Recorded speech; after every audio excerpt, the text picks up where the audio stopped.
Shalom. My name is Shahanna McKinney-Baldon, and I'm the founding director of Avodah, the Midwest Regional Jewish Diversity Collaborative.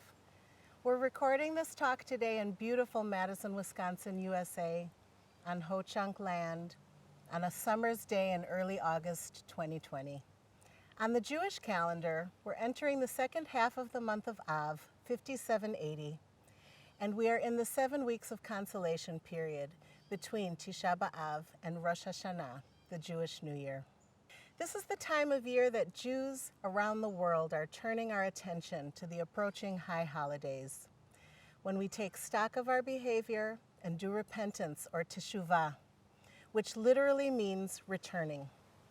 The idea of repentance in Jewish thought is a returning to the path of goodness and righteousness, and implicit in this concept is the idea that all people have the capability to transgress.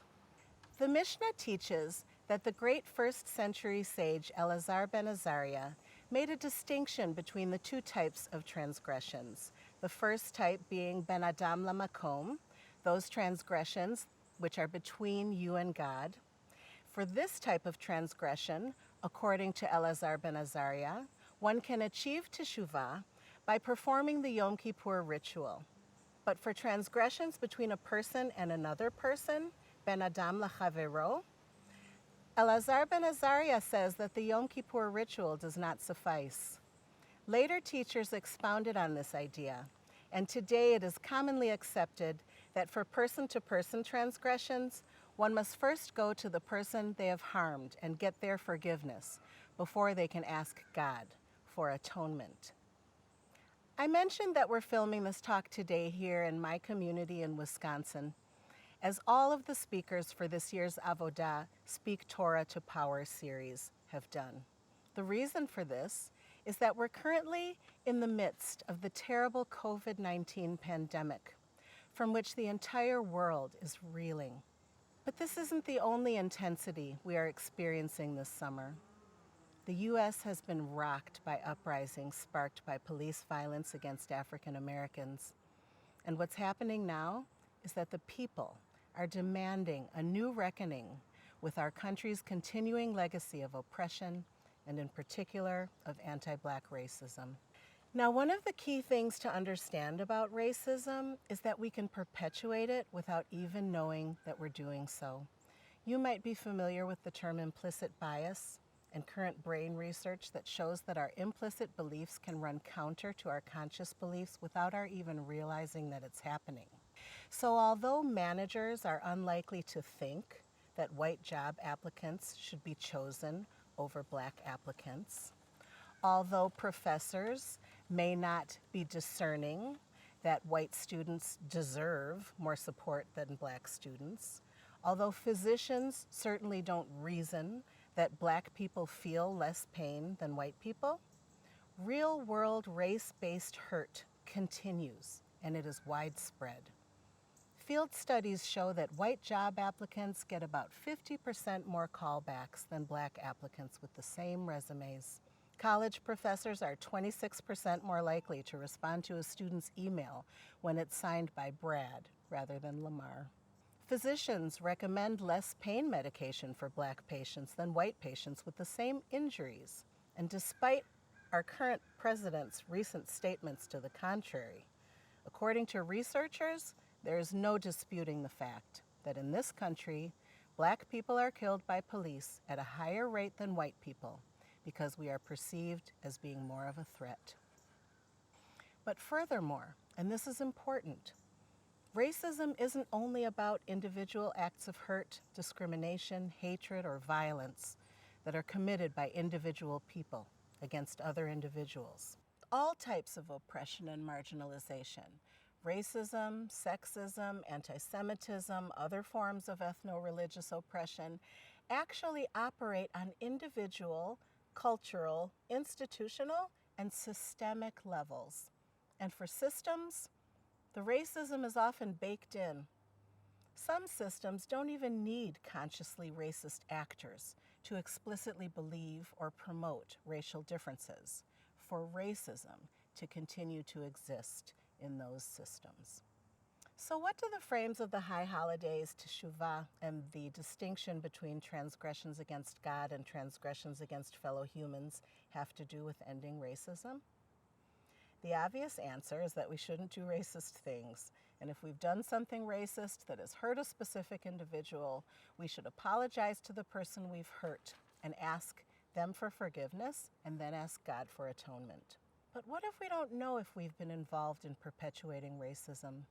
Or what if we have been involved in perpetuating racism either in the wide world or even within the Jewish community, but we are actively in denial that we've done so? What then? In addition to Teshuvah, there's another term that we hear a lot as we enter the high holiday season. That term is cheshbon hanefesh, or an accounting of the soul. Like Teshuvah, cheshbon hanefesh can be undertaken at any time, but gets special attention at the New Year. And though the term cheshbon hanefesh is used loosely to refer to any type of introspection and self-reflection, there are also some noted frameworks for engaging in this soul accounting, like the very old Cheshbon HaNefesh chapter of Bahia Ibn Pakuda's Chovot HaLevavot from the year 1080 in Spain, and the book Cheshbon HaNefesh by Menachem Mendel Lefin, published in the Pale of Settlement in 1809 and based in part on the work of Benjamin Franklin. And then there are the thousands of contemporary blog posts, articles, videos that come up when you Google Cheshbon HaNefesh step by step. But what all these frameworks have in common is that they have a method. Merely thinking about an accounting of the soul is not enough. We have to do it. In the words of American politician, the late Congresswoman Shirley Chisholm, the first African-American woman elected to the United States Congress, you make progress by implementing ideas. It is in this spirit that I'm currently working with a group of friends and colleagues to draft a Cheshbon HaNefesh protocol for Jews to use at the New Year for study, learning, and action around contemporary American racism. And when it is complete, we will be inviting the entire community, including all of you, to be a part of engaging with this protocol.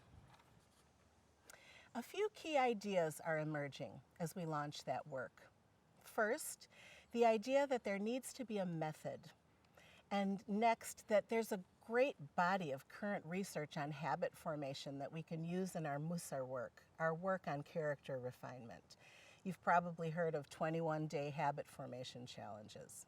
Another important piece is having an understanding that awareness of our own biases, the tendency to have what social psychologists call blind spots or covered spots, is extremely pervasive. And it is for this reason that we need to think about how this work should involve components of individual reflection as well as engagement in community, which is, after all, the Jewish tradition for how we undertake Teshuvah. We do it alone and also together in community. And another key piece is we're holding dear to the truth that ancient and contemporary teachings the world over call us to understand suffering and meet it with love. And this means love for others, and it also means love for ourselves. There are those who say that the idea of ending racism is just a dream.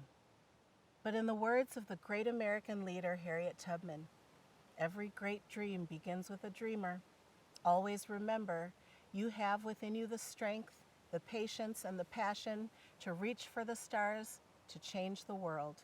I'm inviting you to dream and act to end racism. Let us come together in all of the beautiful diversity of our Jewish community. Let us lean into our Jewish values of loving our neighbor, of loving the stranger, of remembering that every human is created in the image of God. Let us call upon the vast resources of our Jewish teachings to improve our communities for all. I hope that you'll stay in touch with us through our website for Edot Midwest, which is edotmidwest.org. Follow us on social media at Edot Midwest, on Facebook and on Twitter. and we'll look forward to being in touch around the new year, sharing out our protocol and launching this work together.